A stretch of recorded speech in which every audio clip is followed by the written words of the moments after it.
Guys, in today's lesson, we are going to learn about noun case. And let's do that with the help of these examples here. So the first sentence is, Michael threw a stone. Okay, so who threw a stone? Michael threw a stone. So Michael is the doer of the action threw, and therefore it becomes the subject of the verb threw here. Then Michael threw the stone. Okay, then let's ask this sentence a question. What did Michael throw? He threw a stone. Okay, and here the word stone is the object of the verb threw because it is the receiver of the action. So the doer of the action is the subject, whereas the receiver of the action is the object. So when a noun acts as a subject of the verb, it is known as the nominative case. Whereas when a noun acts as an object of the verb, it is known as accusative case. Accusative case. Let's look at the second sentence to understand this better. So we have the horse kicked the boy. Okay, sad, but the horse kicked the boy. So who kicked the boy? The horse kicked the boy, and that makes horse the subject of the verb kicked, and therefore it is the nominative case. Okay, whom did the horse kick? It kicked the boy, and therefore boy here is the object of the verb kicked. So here we have the doer of the action, that is the horse, because horse kicked the boy, whereas here we have the receiver of the action, which is sad really, because the boy was kicked by the horse. So here the boy, which is our object, was the receiver of the action of kicking. So also one more tip that I like to give you is that when we want to find the nominative case, we just put a who or a what before the verb. So like in the first sentence, we asked who threw the stone? We get Michael threw the stone, and that is our nominative case. And to find out the accusative case, we just put a whom or a what before the subject and its verb. So subject and its verb. So let's take the second sentence. The horse kicked the boy. Whom did the horse kick? Horse kicked the boy, and that's how we get our accusative case. That's how we find the object in the sentence. So we have a basic understanding of nominative case and accusative case. Well, what happens when nouns are placed after adjectives? So here in this sentence, the book is on the desk. The noun desk is coming after the preposition. And whenever that happens, we call it the accusative case. So here, the noun desk is coming after the preposition on, and therefore, in such cases, it becomes the accusative case. Well, normally, just one more trick. So whenever a noun comes before the verb, it is normally the nominative case, and when a noun comes after the verb, it is the accusative case. So that's just a trick that you all can use if you all want to identify the nominative case or the accusative case. Well, let's look at these sentences here. Sam gave a ball. Okay, so we have Sam gave the ball. So Sam is the subject because Sam is the performer or the doer of the action of giving. And then we have a ball, which is our object. That means it is in the accusative case. So we have our subject and our object. So this is clear. Fine. Let's look at the next sentence. Sam gave Hari the ball. Okay. So Sam is our subject. Fine. It is doing the action. Gave is our verb.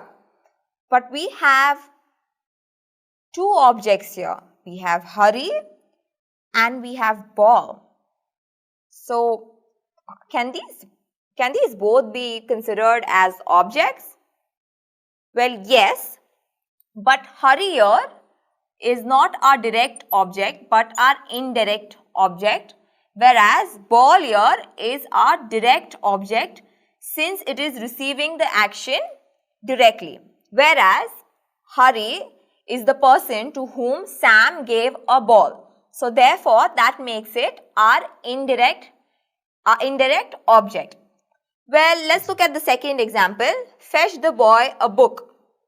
Okay, so we have two nouns here after the verb, boy and book. So which one is the direct object here and which one is the indirect object here? So the word book is a direct object because it is receiving the action directly. And what about boy then? So when I say fetch the boy a book, I am telling someone to fetch a boy the book.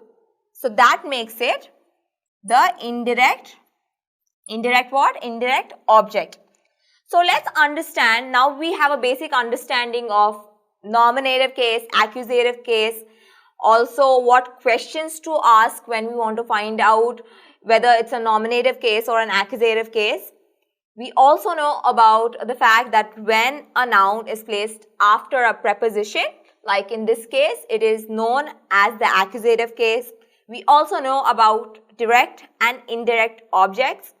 So let's find out about our third case, which is the possessive case.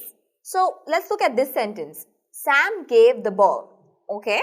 So here the word ball is our object because it is receiver of the action of giving. So that becomes our object, and Sam obviously is our subject as it is performing the action or it is the doer of the action. So Sam gave the ball. Okay, clear. Let's look at the second sentence. Sam gave Hari a ball. Okay. So we have Sam and we have Hari and then we have ball. So Sam here is our subject again because it is the doer of the action of giving. And then we have Hari and we also have ball. Okay. So does that mean that Hari and ball both are objects? Well, yes, both of them are our objects, but ball is our direct object as it is receiving the action directly, whereas Hari is the person to whom Sam has given the ball. So that makes it Hari our indirect what? Indirect object. Well, an interesting thing to notice here is that the indirect object always comes between the verb and the direct object, whereas the direct object always comes after the indirect object. So just to summarize this lesson, I hope you all have had a clear understanding of nominative case as well as accusative case. We know what questions to ask when we want to find out the nominative as well as the accusative case. So when a noun acts as a subject of the verb, it is known as nominative case, and when a noun acts as the object of the verb, it is known as the accusative case. We also know that when a noun comes after a preposition, like in this sentence, it is known as the accusative case. We also know about direct and indirect objects here. Just keep this thing in mind that the indirect object always comes after the verb and it comes before the direct object. So now what should we do next? Well, we know about nominative and accusative case, but it has a partner, and that partner is the possessive case. Well, let's find out about possessive case next. So in today's lesson, we are going to learn about the possessive case, and let's learn about it with the help of this example here. So we have, this is Sam's pen. So when we say Sam's pen, we mean the pen that belongs to who? Belongs to Sam. And it shows, what else does it show? It shows ownership or it shows possession. So when a noun shows ownership or possession, it is known as the possessive case. So let's take a look at these examples here to understand possessive case better. We have the Prime Minister's speech was brilliant. Okay, so here if you look at Prime Minister's speech, when I say Prime Minister's speech, I mean the speech that was delivered by the PM. And let's take a look at the second sentence now. Mrs. Johnson's house is 5 kilometers away. Okay, let's take a look at this. We have Mrs. Johnson. So that means the house where she stays or the house that belongs to Mrs. Johnson is just 5 kilometers away. So again, possessive case is nothing but when a noun shows possession or ownership. And possessive case answers the question whose. So let's take the first sentence. The Prime Minister's speech was brilliant. Whose speech was brilliant? The Prime Minister's speech. Mrs. Johnson's house is 5 kilometers away. Whose house is 5 kilometers away? Mrs. Johnson's. So we know about possessive case now. Let's move on to the formation of the possessive case. So let's look at the first way of forming the possessive case. So when a noun is singular, what do? Let's take the first example, boy. So boy is a singular noun, and if we want to form the possessive case, we simply add an apostrophe s to it. Similarly, king, singular noun, and how do we form its possessive case? Yes, by simply adding an apostrophe s. What happens when the noun is singular but it ends in an s, like in goodness sake? So I would just add an apostrophe after s. I wouldn't put apostrophe s here, no. And also one more thing to notice here, when I say goodness sake, I do not say goodness' sake because there are too many hissing sounds. So when there are too many hissing sounds together, we just say goodness sake. We wouldn't say goodness' sake. No, we wouldn't add that sound. So let's look at the second way of forming possessive case. Nouns in plural form that end in s. Okay. So let's look at the first example. We are talking about boys' school. So you see this is plural because we have boys and it also ends with an s. What do we do here? We just simply add an apostrophe after s. Similarly, for horse's tail, we just form its possessive case by adding an apostrophe s.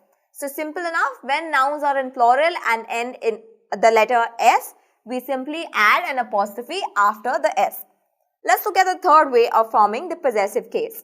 When nouns are in plural and when they do not end in s. So we have men room here.